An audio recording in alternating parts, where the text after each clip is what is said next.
Darwin is the capital of the Northern Territory, in a place Australians like to call the top end. Situated at the edge of the Timor Sea, the city is closer to Bali than Australia's other major capitals.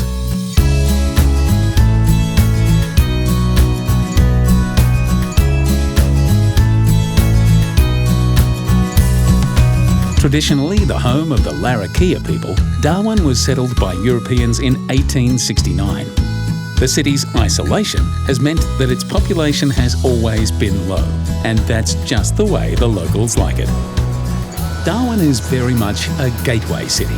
It's the gateway to wild outback adventures. It's the gateway to the Aboriginal Dreamtime. And it's the gateway to a relaxed state of mind that you can only appreciate once you're here. On Thursdays and Sundays, half the city gathers at the Mindle Beach markets. Here, the aromas of cuisines from all over the world mix together under the tropical sky, creating the perfect essence of today's multicultural Darwin. At sunset, head down to the beach for the best show in town as the sun dips into the Arafura Sea. Then catch a double feature under the stars at another local institution, the Deck Chair Cinema. But life here hasn't always been this easygoing.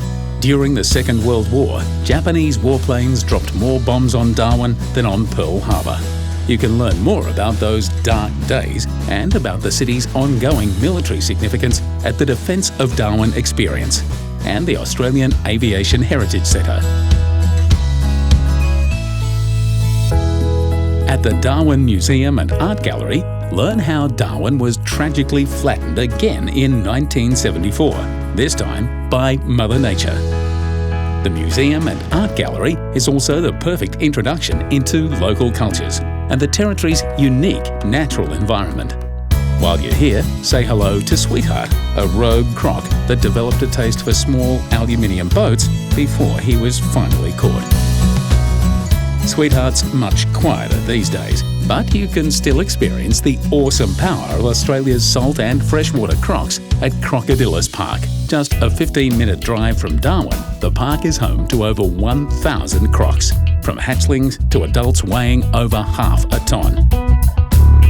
But to get close, real close, make tracks to Crocosaurus Cove, right in the heart of the city. Have a go at feeding the crocs, or better still, climb into the cage of death and be lowered into a tank with some of the largest captive salties on the planet.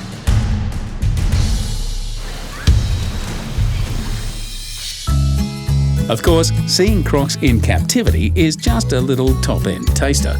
For the best holiday snaps of all, hit the road to adventure. There's over 60 national parks in the Northern Territory, 20 in the Darwin region alone. If you ask a local for their favourite, chances are they'll quietly point you in the direction of Litchfield National Park. Just an hour and a half from Darwin, Litchfield is set around a sandstone plateau crisscrossed by deep, narrow gorges, filled with monsoon forests and croc-free swimming holes. On your way into the park, stop to check out the magnetic and cathedral termite mounds. And when it's time to cool off, immerse yourself in the pure, refreshing waters of Bewley Rockhole, a series of pools which cascade down the hillside to spectacular Florence Falls.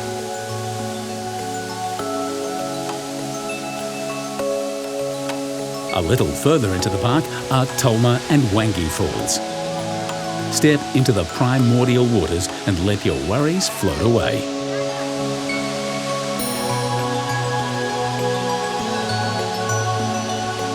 Then climb into the stone country above and let your spirit drift off into a land that time forgot. But if you want to step further back in time, into a place Australia's Aboriginal people know as the Dreamtime, head to Kakadu. Half the size of Switzerland and home to 1/3 of Australia's bird species and some of the world's oldest art galleries, Kakadu is more than a national park. It's a national treasure.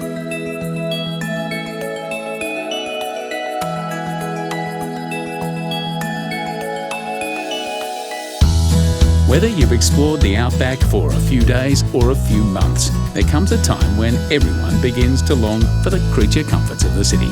And this is where Darwin comes into its own. It's the perfect gateway back into the world. And not just any world, but the way the world should be. Big-hearted, relaxed, and forever connected to the rhythms of nature and the human spirit.